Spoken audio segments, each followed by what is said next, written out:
It's late, the bedroom's dark. You meant to put your phone down 20 minutes ago, but here you are, one thumb moving, screen glow on your face, just a few more minutes. We've all been there, and most of us have a vague sense we probably shouldn't be doing it. Doctors keep saying something about blue light. You might even have night mode switched on, feeling faintly virtuous. Here's the thing, blue light is real, but it is almost certainly not the most interesting part of what your phone is doing to your body right now. Not by a long way. And what actually happens when you scroll before bed is far more fascinating and more fixable than the headlines suggest. Let's start with blue light, because it's worth setting straight. Your phone screen does emit short wavelength light. Special cells at the back of your eye detect it, signal your body clock, and that suppresses melatonin.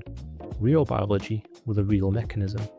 But the study most people point to, published among the world's top scientific journals, was conducted at maximum screen brightness, in a pitch-dark room, for 4 consecutive hours, with only 12 participants.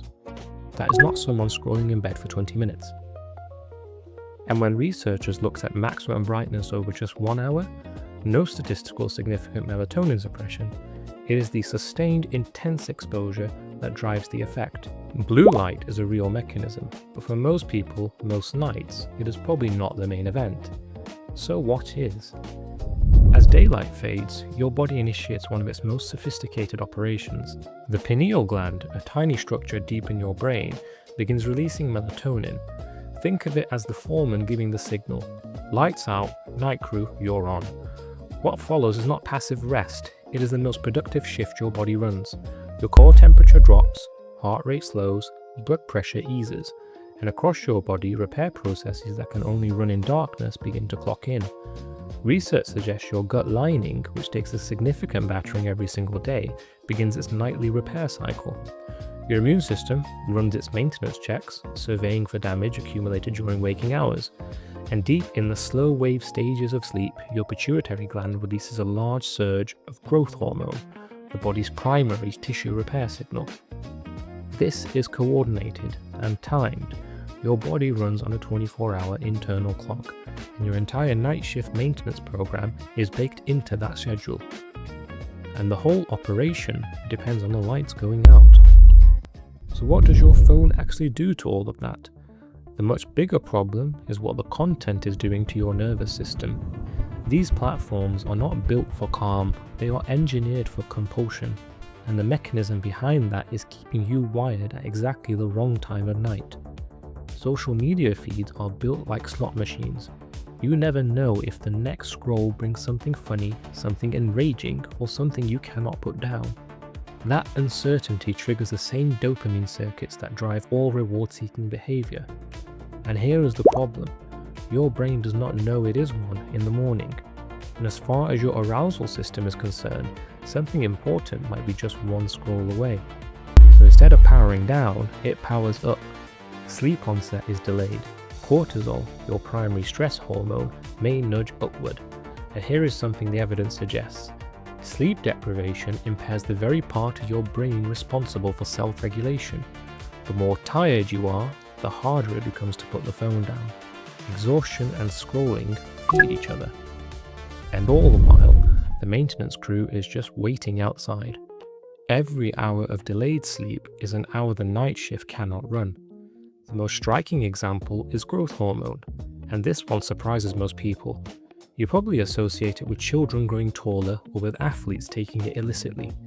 What most people do not know is that in adults, growth hormone is your body's primary tissue repair signal. It rebuilds muscle fibers damaged during the day, it maintains bone density, and it drives cellular regeneration throughout the body. And here is the critical detail. The single largest growth hormone pulse of your entire 24-hour cycle occurs during your first episode of deep, slow wave sleep. That is the physiological trigger. Push back when you fall asleep, even by an hour, and you shorten or miss that window entirely. Night after night, that means your body's repair crew never receives a signal to start work. Your immune system runs on a similar schedule. Meta-analyses consistently show that even modest sleep loss measurably impairs immune function. During sleep, your immune system releases cytokines, signaling proteins that coordinate repair and defense. Some are only produced during sleep, others are produced in far greater quantities when you're asleep than when you're awake. The practical consequence shows up faster than most people expect. Studies tracking sleep in the days before deliberate viral exposure found that people sleeping under 6 hours were significantly more likely to develop an infection than those sleeping 7 or more. 1 hour less sleep, a measurably different immune outcome. That is not a marginal effect. Research suggests your gut lining follows the same circadian rhythm for its own repair cycle. The gut lining is one of the fastest renewing tissues in the body. It turns over roughly every 5 days. That renewal is not constant, it follows a rhythm, closely coupled to your circadian clock.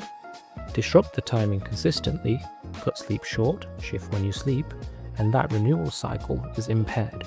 Your gut has its own maintenance schedule, and like the rest of the crew, it is waiting outside.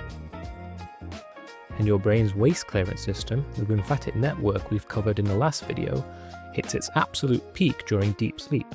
That daily walk helps, but nothing replaces it.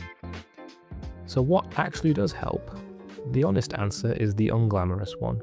The intervention most broadly supported by sleep research is this: remove the phone from reach before you intend to sleep.